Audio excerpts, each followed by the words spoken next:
లో పనిచేస్తున్న 20,000 మంది ఆర్టిజన్ కార్మిక సోదరులకు కన్వర్షన్ కావాలని, ఉత్తర్వులు ఇంప్లిమెంట్ చేయాలని, జాయినింగ్ ఆర్డర్ ని రద్దు చేయాలని మేము గత 10 నెలల నుంచి టీబీఏసీ చేసే పోరాటం చేస్తా ఉన్నది, మరి ఉద్యమం చేస్తా ఉన్నది. ఈ ఉద్యమంలో భాగంగానే జాయింట్ కమిషనర్ ఆఫ్ లేబర్ మరి వారు 10వ తారీఖున మీటింగ్ పెట్టడం జరిగింది. మేము కన్సల్టేషన్ అటెండ్ చేస్తున్నాము. ఈ కన్సల్టేషన్ అంటే మరి మేము చెప్పినట్టుగా మీరు వినవలసిన పరిస్థితి వస్తుంది. కాబట్టి ఈ కన్సల్టేషన్ మీటింగ్ లో వీరికి సమ్మెకి వీళ్ళు 2 వారాలు టైం అడుగుతున్నారు. ఈ 2 వారాల టైంలో మీరు ఆగవలసి ఉంటుంది అని చెప్పి మరి కన్సల్టేషన్ ఆఫీసర్ గారు చెప్పడం జరిగింది. మిత్రులారా, ఆ రోజు మరి స్టేట్ నాయకత్వం, టీవీఏసీ స్టేట్ నాయకత్వం మొత్తం కూడా ఇక్కడ మిలిటరీ కాంపౌండ్ లో కూర్చొని ఒక నిర్ణయం తీసుకోవడం జరిగింది. అన్నా ఈ రాష్ట్ర ప్రభుత్వం కూడా ఏం చెప్తుందంటే, మనం ఒక అప్లికేషన్ ఇచ్చిన తర్వాత వారు ఏదైతే కోరినటువంటి 2 వారాల టైం ఇవ్వటంలో పెద్ద ఇన్ని సంవత్సరాలు ఆగాము, 2 వారాలు ఆగటానికి మనకి ఇబ్బంది లేదన్నా అని చెప్పి అందరూ ఏకగ్రహంగా 2 వారాలు టైం ఇవ్వడానికి రాష్ట్ర నాయకత్వం మొత్తం కూడా నిర్ణయించడం జరిగింది. ఆ నిర్ణయం ప్రకారమే 2 వారాలు వాయిదా వేసి ఈ నెల 23వ తారీఖున మళ్ళీ చర్చలకు పిలిచారు.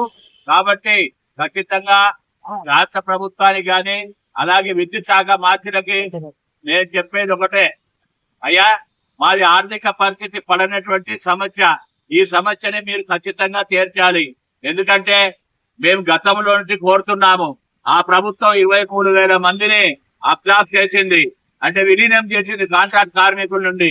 కానీ తమరు ఈ యొక్క చిన్న పని చేసి పెట్టాలని కూడా మా టీబీఏసీ జేఏసీ కోరుతా ఉన్నది. మేము చదువు తగ్గ ఉద్యోగం ఏమంటున్నాము, చదువుకు తగ్గ ఉద్యోగము ఇవ్వమంటున్నాము, కన్వర్షన్ ఇవ్వమంటున్నాము, ఉన్న రూల్ ఇంప్లిమెంట్ చేయమంటున్నాము. కాబట్టి ప్రభుత్వానికి ఇదే విజ్ఞప్తి చేస్తున్నాము. మీరు అన్న ప్రకారంగా, మేనేజ్మెంట్ అన్న ప్రకారంగా 2 వారాలు మేము టైం ఇచ్చాము. ఈ 2 వారాల తర్వాత అయినా సరే మా సమస్య తక్షణమే పరిష్కరించి మరి ఈ యొక్క ఆర్టిజన్ కార్మికులకి 20,000 మంది ఆర్టిజన్ కార్మికులకి న్యాయం చేస్తారని ప్రభుత్వాన్ని విజ్ఞప్తి చేస్తున్నాము. అలాగే బట్టి విక్రమార్క గారు కూడా విజ్ఞప్తి చేస్తున్నాము.